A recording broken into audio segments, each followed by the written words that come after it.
कौन कौन सी ताकत देते हैं आखिर अस्त्र? कैसा हो सकता है रणबीर का डबल रोल? नमस्कार दोस्तों, एक बार फिर से आप सभी का स्वागत है बॉलीग्राड स्टूडियोज में और मैं हूं अनुष्का त्यागी। दोस्तों, ब्रह्मास्त्र मूवी में हमें ढेरों अस्त्र दिखाए जाते हैं। उन्हीं में से एक अस्त्र है जलास्त्र। जलास्त्र एक एलिमेंट अस्त्र है। दोस्तों, मेरे मत अनुसार जलास्त्र अस्त्रवर्ष का सेकेंड मोस्ट पावरफुल अस्त्र है, क्योंकि इसके पिछले यूजर अमृता ने देव को, जो इस ब्रह्मास्त्र सीरीज का मुख्य विलन है, उसे अकेले ही रोक दिया था। इसके अलावा उसने अपने जलास्त्र से देव को पत्थर में भी कैद करके रख दिया था और दोस्तों वो खुद जिंदा बच गई थी। देव के पास ऑलमोस्ट 5 अस्त्र की ताकत होने के बावजूद उसे हार का सामना करना पड़ा था, जिससे हमें जलास्त्र की पावर का पता चलता है। इस अस्त्र की मदद से यूजर पानी पर कंट्रोल कर सकता है और उसे क्रिएट भी कर सकता है। मूवी में इस तरह के बारे में ज्यादा कुछ देखने को नहीं मिला, तो दोस्तों मैं इसके बारे में अभी कुछ ज्यादा नहीं बता सकती हूँ, लेकिन हो सकता है कि हमें पार्ट 2 में इसका परफेक्ट यूज दिखाया जाए।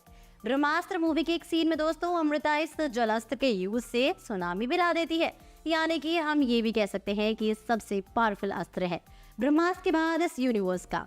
अब बात करते हैं दोस्तों पवन अस्त्र के बारे में, जिसका यूजर पूरे ब्रह्मास्त्र में सबसे छोटा है। दोस्तों वो बेसिकली नेक्स्ट जनरेशन का ब्रह्मा है। पवन अस्त्र तकनीकी रूप से डिफेंस टाइप का अस्त्र है और ये बहुत हद तक एक एलिमेंट अस्त्र है।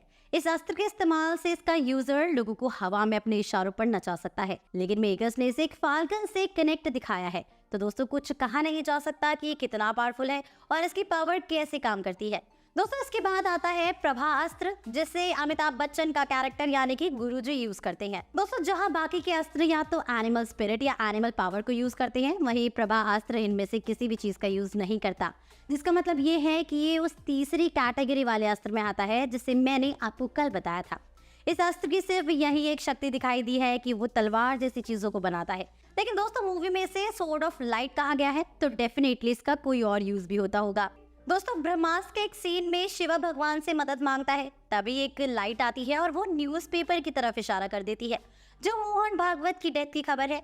यानी कि दोस्तों भगवान जी ने शिवा की बात सुन ली और उसकी मदद की। अब जब मोहन भागवत के एक्सीडेंट की खबर अखबार में छपी होती है दोस्तों, तो उसमें नीचे लिखा जाता है कि स्पेस हिंदी के CEO मोहन भागवत को उनके आवास पर मारा गया है। यानी कि दोस्तों मोहन भागवत स्पेस हिंदी के CEO थे। CEO क्या होता है मुझे आपको बताने की जरूरत नहीं है, क्योंकि हम सभी को रॉकी भाई ने ऑलरेडी बता दिया है। यानी कि दोस्तों मोहन भागवत एक महान साइंटिस्ट हैं।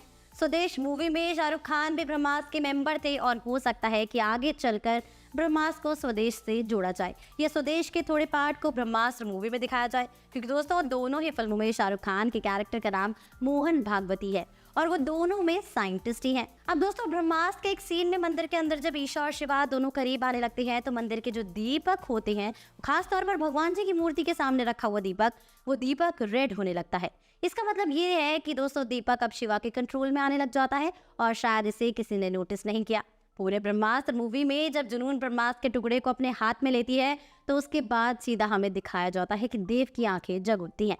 लेकिन दोस्तों अगर आप इस सीन को ध्यान से देखोगे तो साफ साफ दिखेगा कि जो देव की आंखें हैं वो रणबीर कपूर से काफी ज्यादा मिलती जुलती हैं। दोस्तों ऐसा हो सकता है कि शिवा के जो पापा हैं देव, उनकी शक्ल हूबहू शिवा से मिलती हो, जैसे बाहुबली में अमरेंद्र बाहुबली और महेंद्र बाहुबली की शक्ल मिलती थी। यानी कि दोस्तों ब्रह्मास्त्र में हो सकता है कि रणबीर कपूर डबल रोल में हो। अब आपका इस पर क्या कहना है कमेंट सेक्शन में जरूर बताइएगा। इसी के साथ मैं लेती हूँ आपसे इजाजत। हमारे आज के राइटर हैं दिव्यांशु।